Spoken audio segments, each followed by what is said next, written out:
Well, we've done it. We've made it to our final state. Welcome to Illinois. We're back in Granite City. Now, Granite City is one of the first places you would encounter after crossing the Chain of Rocks Bridge from Old St. Louis. And for years and years coming out here, there was no sign of old Route 66. But now for the Centennial celebration for the 100th anniversary of the Mother Road, they are leaning in hard, starting with this. It's electric neon sign park, which is technically just a little ways from Route 66 itself. But I guess they figured this street looks a lot better than the street running along the steel mill over there. Dude, and check this out. They've got their own miniature 66 winding through this miniature park. They've got their own little version of the Chain of Rocks Bridge, which still exists as pedestrian traffic only now. Although I prefer this little miniature version to walking across the real bridge over the Mississippi River. And look at this. I never would have thought of Granite City, Illinois as a city of romance, but people are putting love locks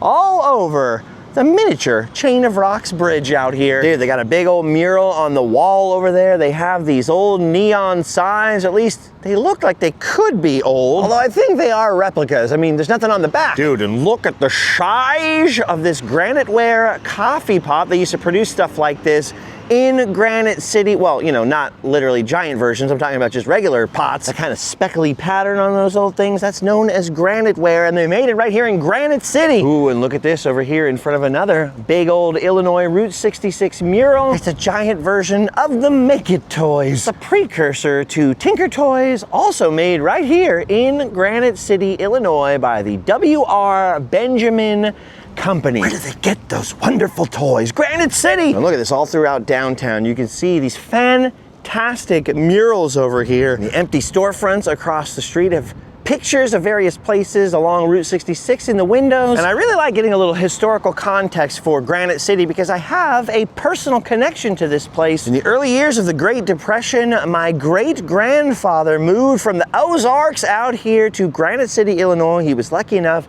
to snag a job with U.S. Steel at that huge steel mill over there. And so he brought his small family over here, and this is where my grandmother grew up. In fact, the street that the It's Electric Neon Park, which by the way, at nighttime, all these signs light up the night out here. The street that this park empties out onto, Delmar, is the last street that my great-grandparents ever lived on, just up that way. So my son London and I are gonna roll by there in a second, but this is fantastic, dude. This is amazing. I could use a little coffee right now, so this I really appreciate. And would you look at the size of that coffee pot? Dude, you know what I just realized? That obviously took me a second there.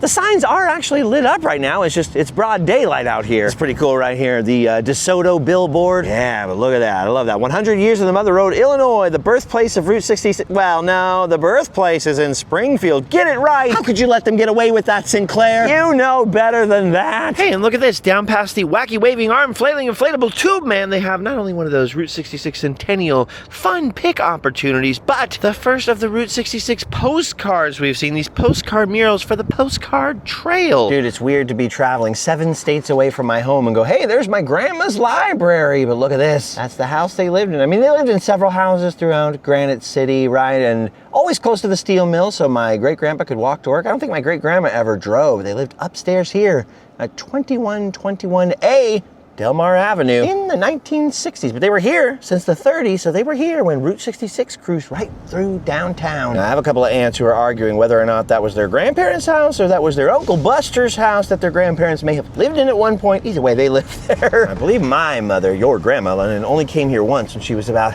5 years old, so whatever. I'll trust the census data and let the older folks argue about it. Yep, they were hard-working, salt-of-the-earth people down here, which is how I think of most people from Illinois. And yeah, dude, look at that. My great-grandpa worked right here in this steel mill building World War II back in the day. That's why he was blessed. Lord loves a working man, London. Anyway, we're kind of all over this place exploring. And look at this. Speaking of salt of the earth, working man, look at Rusty the Muffler Man, one of our first 2 giants in Illinois, located in Granite City. Would you look at the size of that sledgehammer? As the sign says down here, they got a proud past and a strong future. Look at that guy, he's buff. And as I say, he's not the only one. All right, took a while, but not only have we found old Route 66, we have found our other giant. Look at this, his name is Earl, the O'Brien Tire and Auto Care Mechanic. I don't know why, but he looks a little smaller than most of the Muffler Men giants that I'm used to. Earl's standing out in front of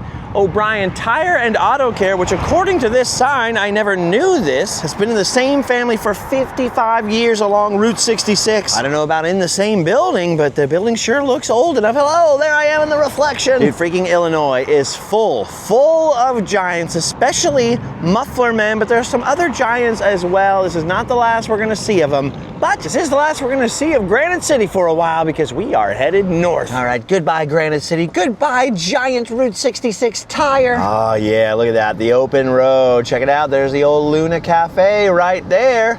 And we are on the path. We are on old Route 66. Look at that, I love driving by these roadside classics. All right, we've just rolled down the old highway into Edwardsville, Illinois, which had a sick new visitor center when we came here last time. And they've now added this. Would you look at the size of that Route 66 shield there? Actually, this may have been here in 2024 when I was here last. I don't know. But certainly it was the build up to the Centennial that added so many things like this along the path of Route 66. And speaking of along the path, I've always appreciated that Illinois Route 66 has got these really cool informational signs with all kinds of information about the multiple alignments, the multiple paths you can take, as well as some historical context for the town that you're standing in. Look at this sign on the bottom. You can see just how many different routes came out of St. Louis. We chose the one today that went through Granite City. Now we're taking the old 1926 to 1956 route through Edwardsville. Because usually the post-1950s alignments are more like freeways or big highways, or were literally replaced by the freeway. But I've always loved that Illinois has given you options. Anyway, just like a block away, Route 66 takes a sharp right turn, and it's on this corner that the West End service station is located. It's become a visitor center for Illinois Route 66. Looks like they're doing some landscaping and some sidewalk paving out here. And it's cool because even this current building dates all the way back to 1939. Although you can see it's been spruced up, but the original station on this corner goes all the way back to 1927. So basically the very beginning of Route 66 travel through Edwardsville, Illinois. But what's really Illinoising is that it's closed. Memorial Day is already over. I would think this would be open every day, but this says Wednesday through Sunday, 10 a.m.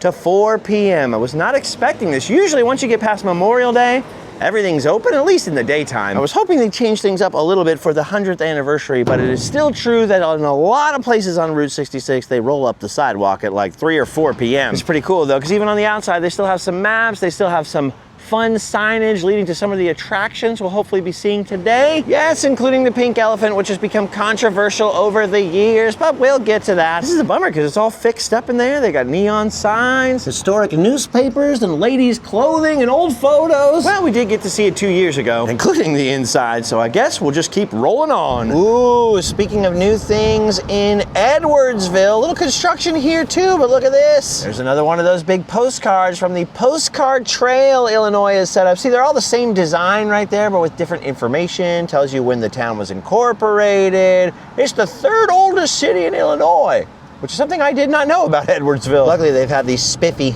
Route 66 banners all up and down the street, so I have not got lost despite the construction. All right, getting back out to the open road. Dude, I love America. This country is so flippin' great. Yes! Everybody I know who doesn't like it just hasn't seen the good parts. Dude, I especially love the Midwest, man. Just something about it out here.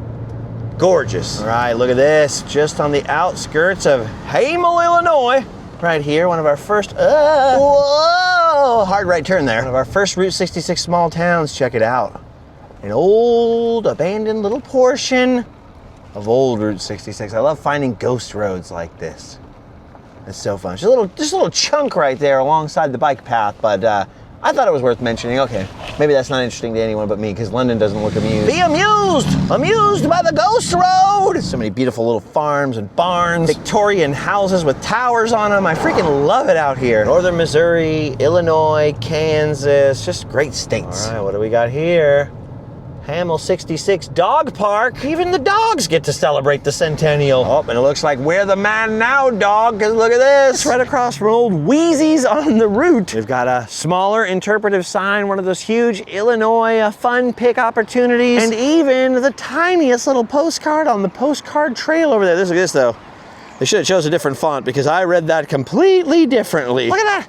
Look at that itty bitty little mural. Look at that little itty bitty upstairs right there. What's going on with that? The mural's right on the side of the old Route 66 Beauty and Tanning Salon and the 66 Creamery. Got some ice cream going on. Ice cream for the kids over here, and then Wheezy's across the road for the dads. I love it. Let's keep on cruising. All right, well, as you can see, we're now traveling along the side of the interstate because we're taking a little bit of a newer alignment of Route 66, 1950s to 1970s. To get to a famous location. It is the coolest antique mall and one of the best collections of giant stuff on the route. We've been here before, but it's been about, I don't know, 9-10 years, and they've never stopped adding massive things to the attraction. It is the world famous Pink Elephant Antique Mall. And dude, since the last time I was here, they have added so many more giant things. That's the MO, right? It started with the big pink elephant. Then they added a huge muffler man. I think he showed up like the second year of operation around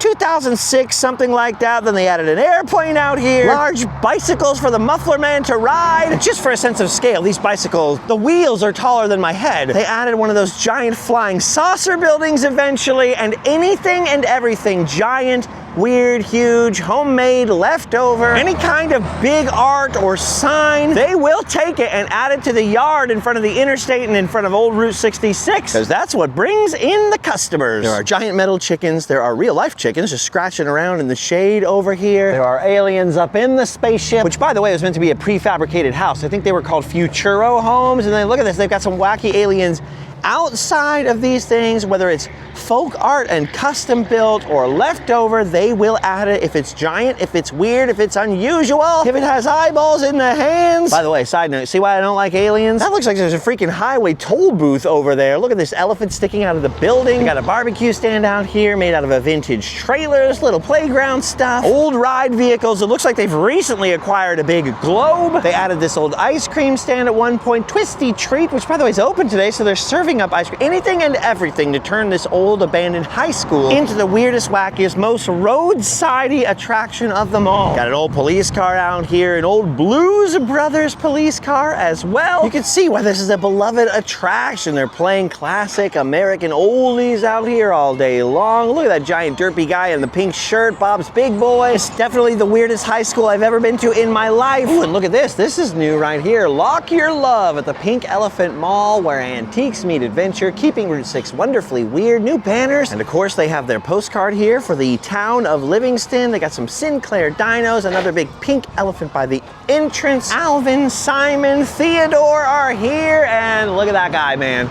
Those are some short shorts, I'll tell you. That is a big fella with a very pink shirt and very short shorts, but why not? Like I said, anything and everything large, oversized, crazy. Look, there's some trolley seating over here for the ice cream. They've got a fudge and candy store out here now with giant Bigfoot, giant Abraham Lincoln. Where did they get this thing? And anyway, he's not the only president they added, because along with all the other giant treasures out here and the giant dinosaurs, like I say, they'll take them from anywhere and everywhere, somehow, someplace, somewhere, sometime. They were offered this. And as you can imagine, this is where things got controversial out here for a while. They even had to put a sign out here that explained to me, like, look, it's not political, we just add any kind and every kind of giant thing. Love him or hate him, he's part of history now with his short tie and all. For a while it was a veritable Gatling gun of controversy. It seems to have calmed down now. People can just appreciate it for what it is. Love him or hate him, you have to admit,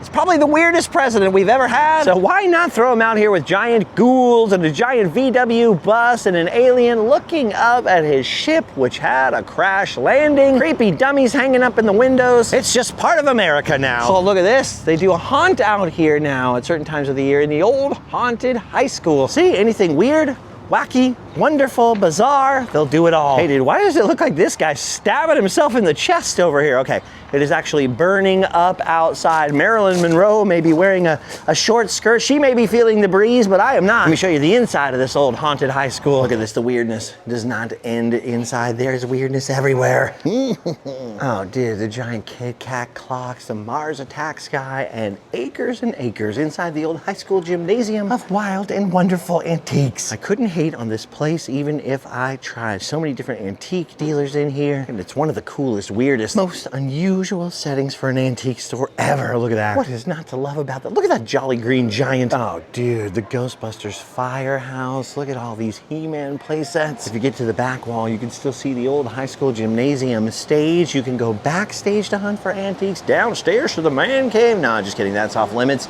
Look at this inside of the ice cream stand. That is so freaking epic. Look at, there's the King, there's the Blues Brothers. We're not here for ice cream though. Look at this, we're up on the stage. The old Livingston Eagles stage in here. Oh no, I'm having flashbacks. You see these yardsticks? My grandma had a bucket of yardsticks.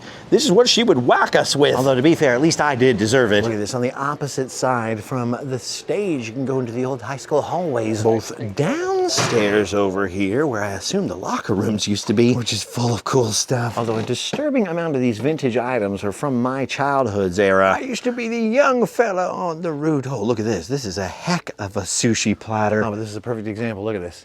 I had this as a kid. Oh man. You guys remember these? Dude, remember these? Oh my gosh. I want this. But I'm scared to bring glass with me in the car. Hey, that looks familiar. Dude, even these are in antique stores now. All right, going upstairs now. Up into these rooms. Ooh, this is a sign that there's more stuff up here. Whoa, this looks like my neighbor Jamie's bedroom while we were growing up. Oh, freaking Taz. There's even a breakup tiger in here. Anyway, this is one of those places where you think the outside is crazy enough, then you come inside and you can get lost in the antiques for days. All right, I found one vintage garden gnome I couldn't live without. London's gonna go down there and purchase it. And we're gonna take off and keep going down Route 66. Turned out to be actually pretty useful, because even though there are plenty of signs out here, I want my souvenir-free map. All right, we checked that stop off the list. Unfortunately, the next place we're going, back on the older alignment of Route 66, is a little bit sad. Not far away on the old alignment of Route 66 for the last couple of decades was a really cool Route 66 attraction called Henry's Rabbit Ranch. London and I were just out there 2 years ago chatting it up with Rich Henry, the founder of the Rabbit Ranch, having a good time. Unfortunately, just weeks after we were out here chatting with him, he seemed totally normal. Rich Henry passed away, and now Henry's Rabbit Ranch, although it still stands out here along the side of old Route 66, in terms of the little mock gas station gift shop anyways, is closed. Although I've noticed that the family has kept the driveway open, which is nice. They've coned off the actual gas station itself, but you can still see his little Rabbit Ranch here, built with Volkswagen Rabbit, some of his old trucks. I think Rich's dad was also a truck driver along old Route 66 back in the day. And Rabbit Ranch, because one of his daughters went off to college and left him with a pet bunny, and then Rich got heavily involved in rabbit rescues. And I can't actually remember now if the property went to his daughters or if everything went to a rabbit rescue, but that also sounds familiar. Don't quote me on that. I do know that for a little while after his death, they did their best to keep it open, but it seems like for this centennial year, it's still here to look at, but it's no longer open. And man, that is a real bummer, because he was a really sweet, nice guy. I love that he's still got his giant rabbit standing over here. I hope that if they ever do have to close this place down and remove the stuff, that rabbit goes to the Jackrabbit Trading Post, because of course that's where Rich got the inspiration. All we got to do is move it 1,327 miles. Oh yeah, and look at this. Proprietor Rich Henry, 1947 to 2024. It is permanently closed now, but open when you're here. Feel free to roam the ranch and enjoy its uniqueness. Be careful and roam at your own risk. We did have a Random Land sticker out here at one point. I'm having trouble finding it now. Look at those jackrabbits up there. That's awesome. See, it's the people, even more than the stuff, that make the route. Oh, look, I can see, speaking of people, Ed Klein's sticker right there, Spencer Station. And Rich Henry was one of those special people that made a lot of memories for generations of grateful travelers out here. I've been traveling my whole life, more than 25 years, and I gotta tell you, seeing a place is one thing. Meeting people in a place, that's what makes you feel welcome. It makes you feel part of the experience. This is one of those very, very special places to me. Whatever happens with the property, I'm glad I have the memories. Oh, I forgot before I leave to come back here after all, not just for the rabbit, but look at this. All of these little headstones, which are kind of fading away now, were all rescue rabbits. All of Rich's rescues back here. He knew every single one. He could tell you what color they were, what their personalities were like. He was a very, very sweet, gentle man. And look, there's Big Red right there. I met Big Red once. And then look at this sweet sign right here. You can screenshot that and read it. He came up with that. So, I mean, just a sensitive soul, sweet guy. And also, I think he was a substitute teacher for many years, the one all the kids wanted to get. He will be missed. This is why we need people like you out here to take up the mantle, right? To be the next generation of Route 66 ambassador, to come up with the next wacky, weird thing to pull over at, to spread kindness and joy to all of those American families who come and travel the route, as well as all the just dozens and dozens, hundreds of thousands of foreign tourists, and keep the main street of America alive. All right, we're now cruising through Staunton, Illinois here. We are looking, there's 3 paths of Route 66 through this town basically, by the way, but we are looking now for any new stuff that may have appeared for the Centennial. I mean, I can almost guarantee you every single town is gonna have the postcard thing and a shield. It's just a matter of whether or not we can find them. Well, at least on the section of road we took, like I said, there's multiple alignments. I didn't actually find any. Well, there's always the next town. All right, we've entered the town of Sawyerville here. Still cruising along. There doesn't seem to be anything new in Sawyerville. Although I am proud that Tom got his own town eventually. All right, we pulled over in the town of Benold. I've never been able to pronounce this town here. And as you can see, there was a little Route 66 display over here with the old Coliseum ballroom. There was an interpretive sign, I should say, which is now gone. I guess someone took it home to be friends with it. I don't know. We have seen very little, almost nothing Route 66 related along old Route 66 on this path. But like I told you, there's 3 different routes in this area. So we're pulled over to try to do some calculus on like, okay, which route are we gonna take? Okay, so what we remembered is we went this way last time to go to the Carlinsville jail, which was very cool. And I recommend our last series if you want to see that. We're going to head back a different direction now. We're going to head back to a different path of Route 66 because I can't pronounce Benold.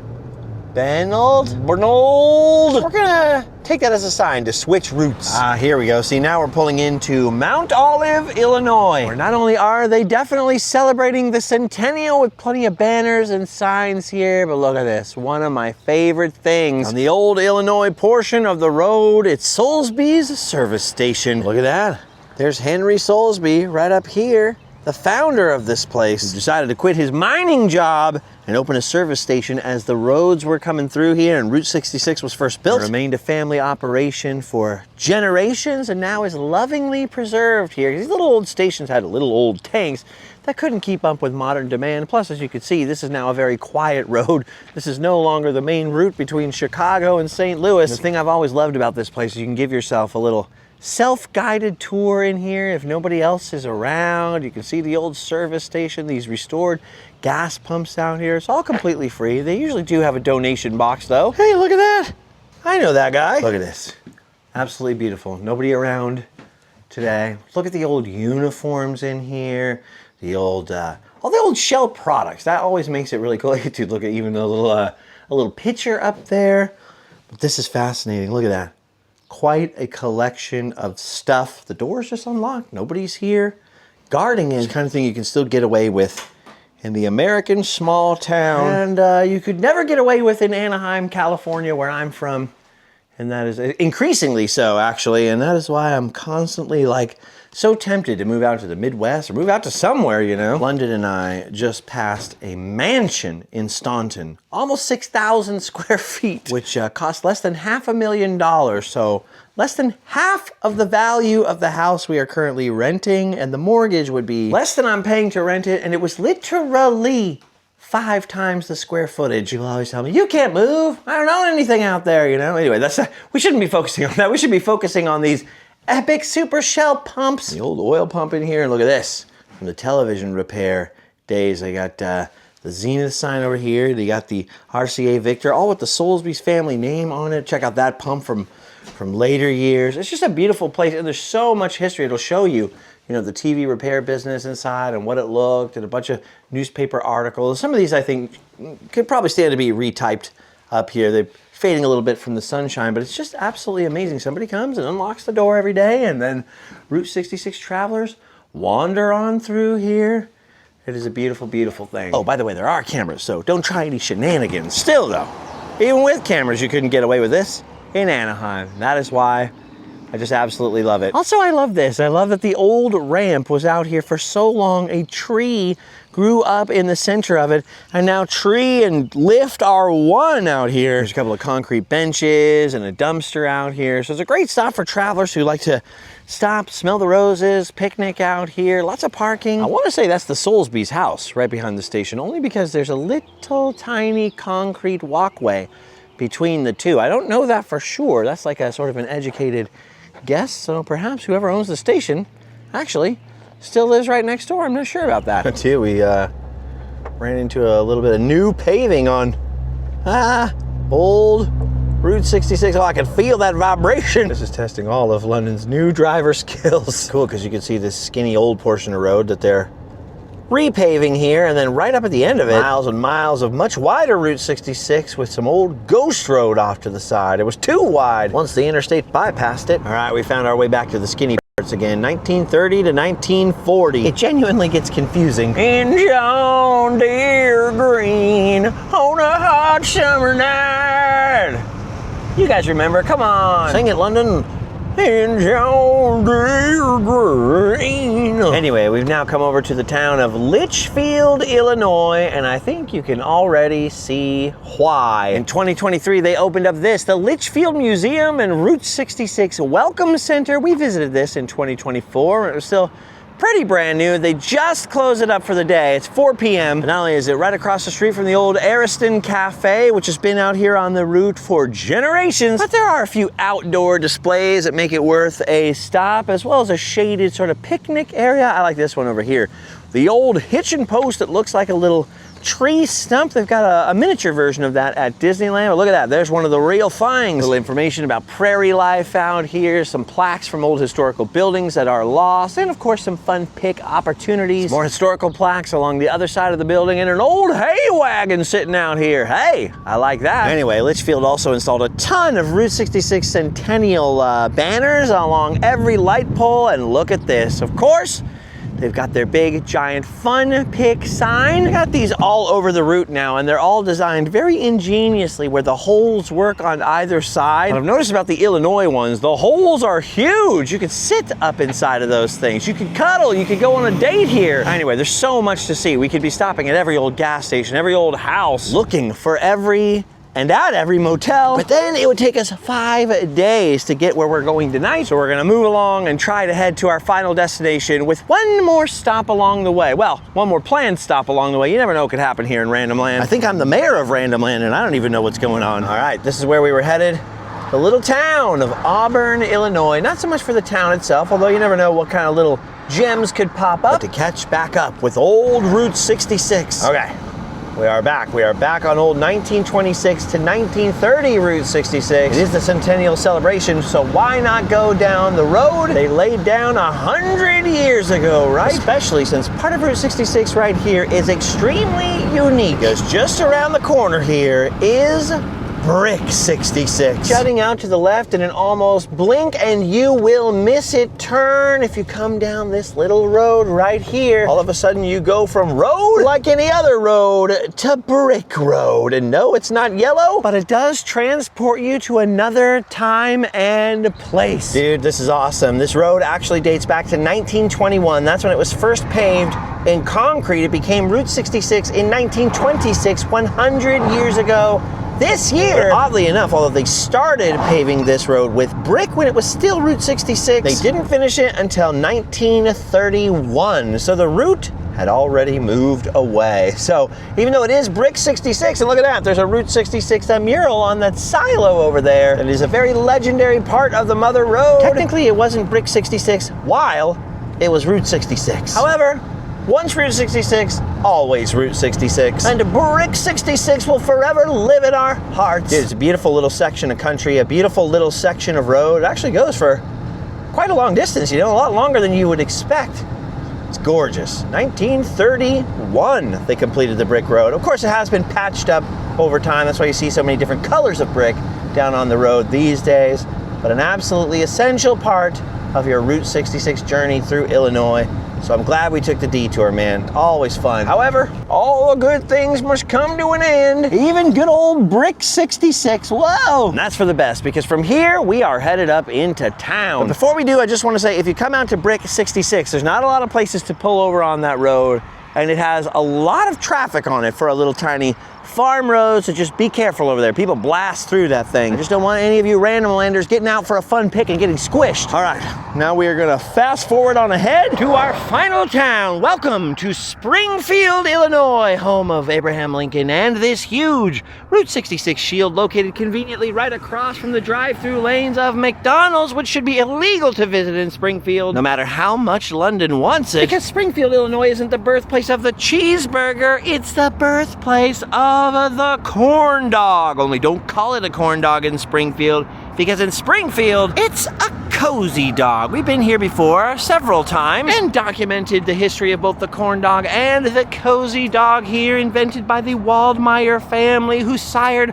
Bob Wildmeyer, who ended up being a crazy hippie that lived along Route 66 and a beloved artist. From his parents serving up fast food meat to him being out there about sustainability and, you know, vegetarianism and all the things, and becoming a legendary, almost hermit-like guy across the route doing all the classic Route 66 artwork. It's a pretty crazy contrast. And so whether you're more on the sort of universe, peace and love sort of things, or you're more on the feed me some beef side of things, or, well, I guess pork or whatever's in the cozy dog, there's something for everyone in Springfield, Illinois. Anyway, London did go, can I get McDonald's? I said, what? No, are you crazy? We gotta go to the cozy dogs. We've gotta film a whole thing about the cozy dog again. We were just here 2 years ago. No, we don't have to film a whole thing, but we do have to go inside and get him one of those dogs. Oh, look at that right above the windows.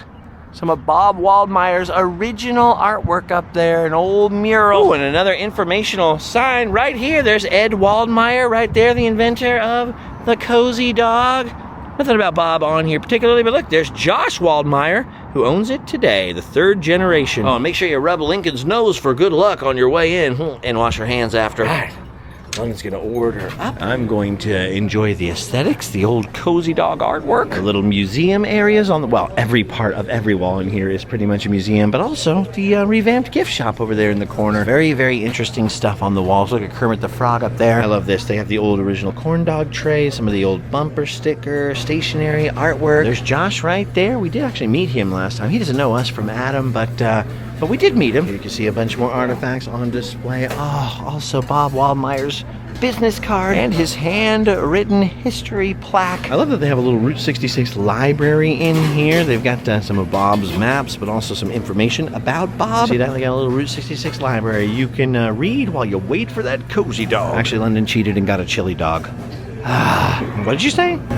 Apparently they have homemade cheese and it's white. I guess that's fair because he did eat the cozy dog last time, which is basically a corn dog. Don't tell them I said that. Dude, look at that. Look at that beautiful Bob Waldmeyer art. I'm assuming. And look at that. What a loving little tribute to his father. Ooh, and then there's the spectacular nifty gifties all hiding over here. Oh, look at that. Original cozy dog bags. They found more of them. And original cozy dog paper hats. They know whenever they find a box of old stock, us Route 66 maniacs will purchase it all. Oh, you got your chili dog? Let me see what it looks like. Open that bad boy up. Oh, okay, that's very unusual. You can't get that anywhere else. Now you can compare it to the dog house over there in Albuquerque. Dude, London ate that so fast. I just wanted to say, I freaking love these tables. I need a table like this at home. All right, well, we waited till sundown and then drove through the Illinois State Capitol, the land of Lincoln, to the Illinois State Fairgrounds, home of giant, weird, skinny, young Abraham Lincoln, who I love so much. Because even though we were trying to save most of Springfield for tomorrow, we couldn't miss this. The Illinois State Fairgrounds Route 66 experience, which was brand new when we were out here 2 years ago, so we have seen it before.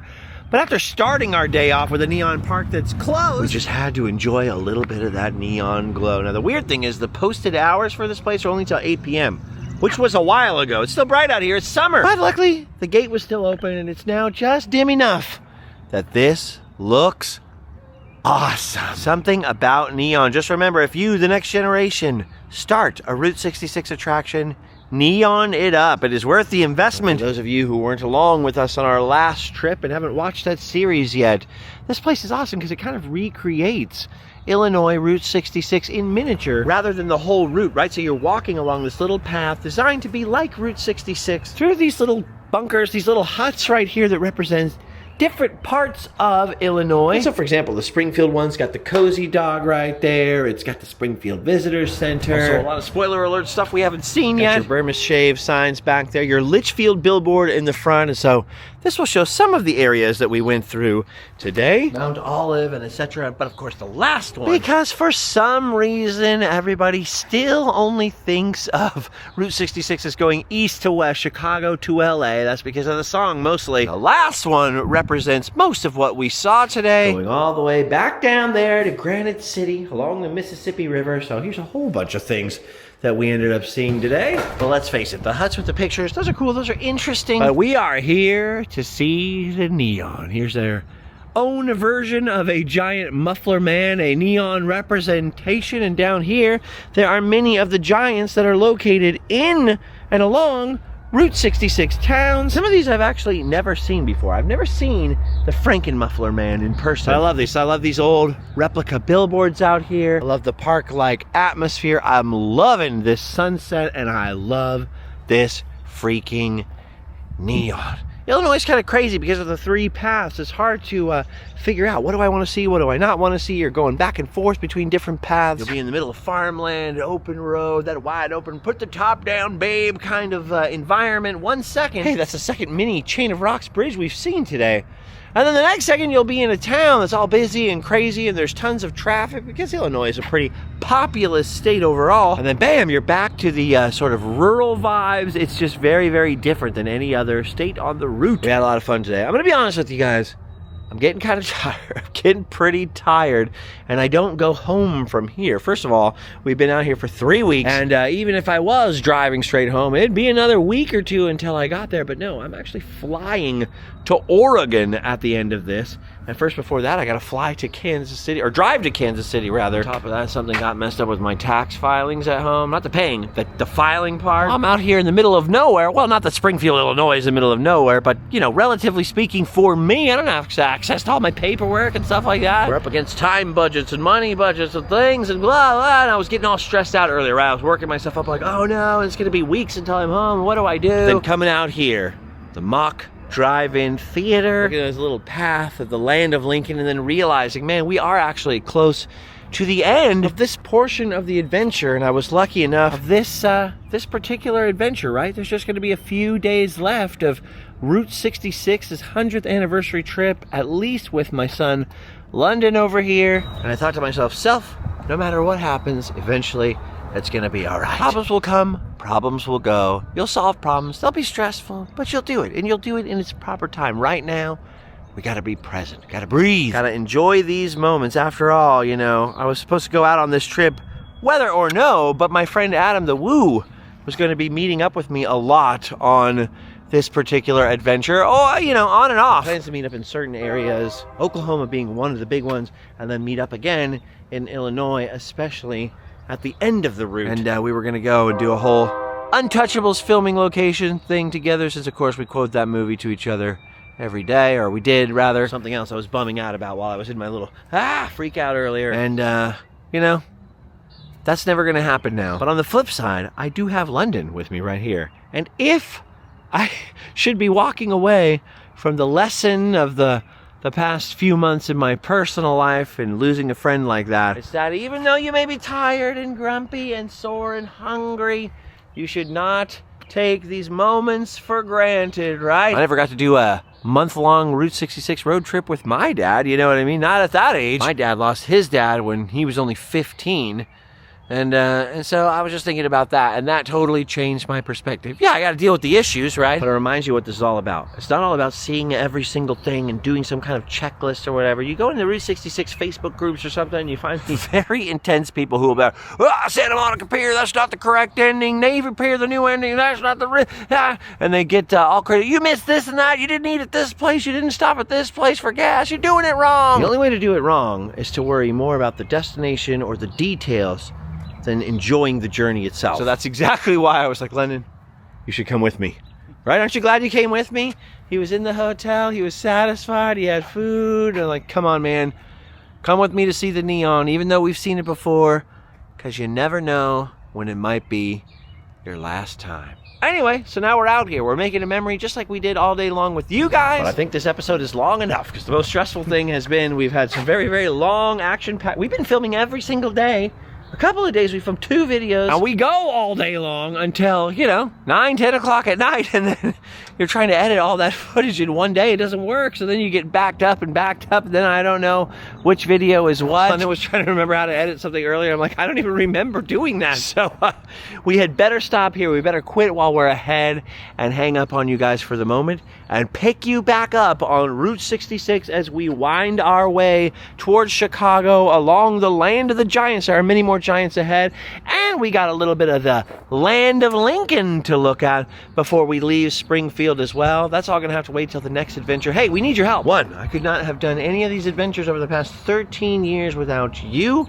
This show has always been about 100% audience funded adventures. I've had no sponsorships. I don't get paid by any corporations to influence you to buy anything at all other than my own merch, which helps to fuel the adventure, including my book, which I can sign and send to you. My hot sauce, which is the best hot sauce in the West. I missed that hot sauce. We're almost out of it. I have to save it. I mean, in the car. There's plenty at home to ship to you. But most importantly, if you're in a position to do it, we would love to have you join our Patreon. That is the thing that has brought so many Route 66 series, road trips, adventures, and Random Land episodes to the internet over the past decade or so. Couldn't have done it without you, patrons. And it's sort of the tip jar, right? It's dance, monkey dance, and then that's the hat to throw a coin in. So if you can, if you're able to, we'd really appreciate it if you joined over there. If not, hey, sharing this video with a friend you think would like it and would actually watch it, that would also help tremendously. Appreciate you guys coming along for the ride. I hope you've been enjoying the whole series. If you've just joined us for this adventure, there is a whole series here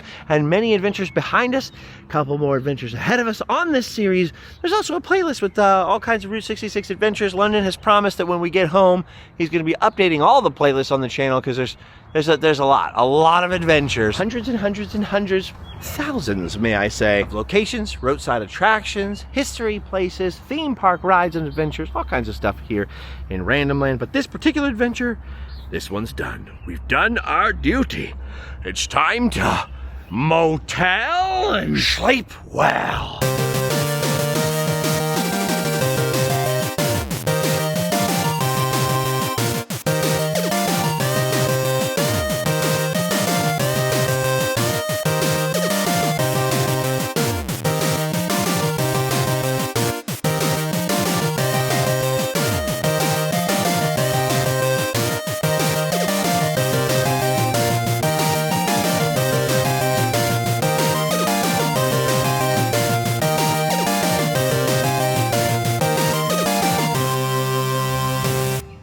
More than 2,000 miles all the way. Get your kids, kick on the road. 66. Yeah, I punch the sky, punch the